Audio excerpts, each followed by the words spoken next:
रात का वक्त था। हम सब डिनर कर चुके थे।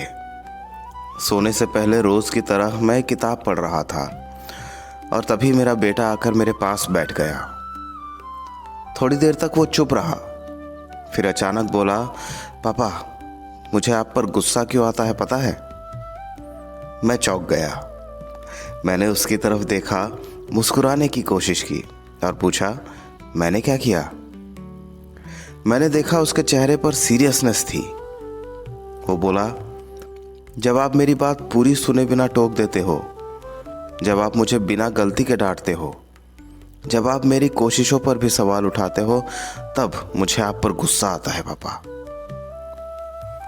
मैं कुछ नहीं बोल पाया, सिर्फ उसे देखता रहा। वो चला गया। कुछ दिनों बाद मैंने अपनी बेटी को भी कहते सुना, पापा स्ट्रिक्ट हैं, लेकिन मुझे पता है वो प्यार करते हैं। बस कभी कभी मुझे लगता है वो मुझे समझ नहीं पाते।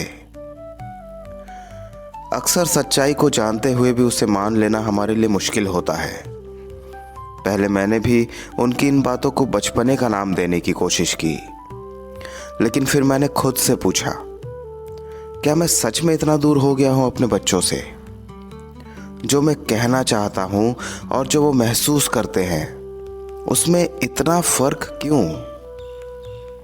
अगले दिन डिनर करते वक्त फिर से मेरी पुरानी आदत मुझ पर हावी होना चाहती थी। बड़ी मुश्किल से मैंने खुद को उन्हें डांटने या समझाने से रोका। मैंने खुद को बोलने से भी रोक के रखा, इस उम्मीद में कि आज मैं उनकी बातें सुनूंगा। पर बड़ा अजीब सा माहौल था आज। कोई कुछ बोल ही नहीं रहा था। मैं सोच ही रहा था कि आज जब मैं सुनना चाहता हूं तो सब चुप क्यों हैं? और तभी मेरी पत्नी ने मुझसे पूछा, आज आप चुप क्यों हो? मुझे लगता था कि डिनर टेबल पर हम सब बात करते हैं, पर उस दिन मुझे एहसास हुआ कि आज तक मैंने बात कम की है और बोलता ज़्यादा आया हूं। कुछ और देर मैं चुप रहा, फिर कहा, बच्चों, मैं मानता हूं कि मुझे गुस्सा आता है कभी कभी, और पता है कभी कभी मुझे खुद पर भी गुस्सा आता है, क्योंकि मैं भी परफेक्ट नहीं हूं। लेकिन मैं सीख रहा हूं और आज से हम सब साथ सीखेंगे। कुछ नहीं कहा उन्होंने, बस मेरी तरफ देखा। उनकी आंखों में हैरानी थी और मेरे मन में सुकून, क्योंकि शायद पहली बार मैं उनसे बात कर रहा था।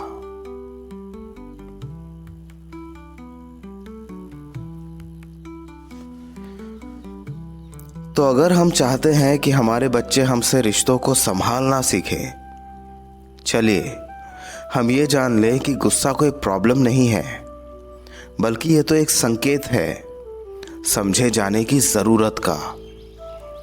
अक्सर हम सोचते हैं कि बच्चों का गुस्सा एक प्रॉब्लम है, लेकिन सच ये है कि जब वो गुस्सा करते हैं तो वो हमें नहीं, बस हमारी अटेंशन को पुकार रहे होते हैं।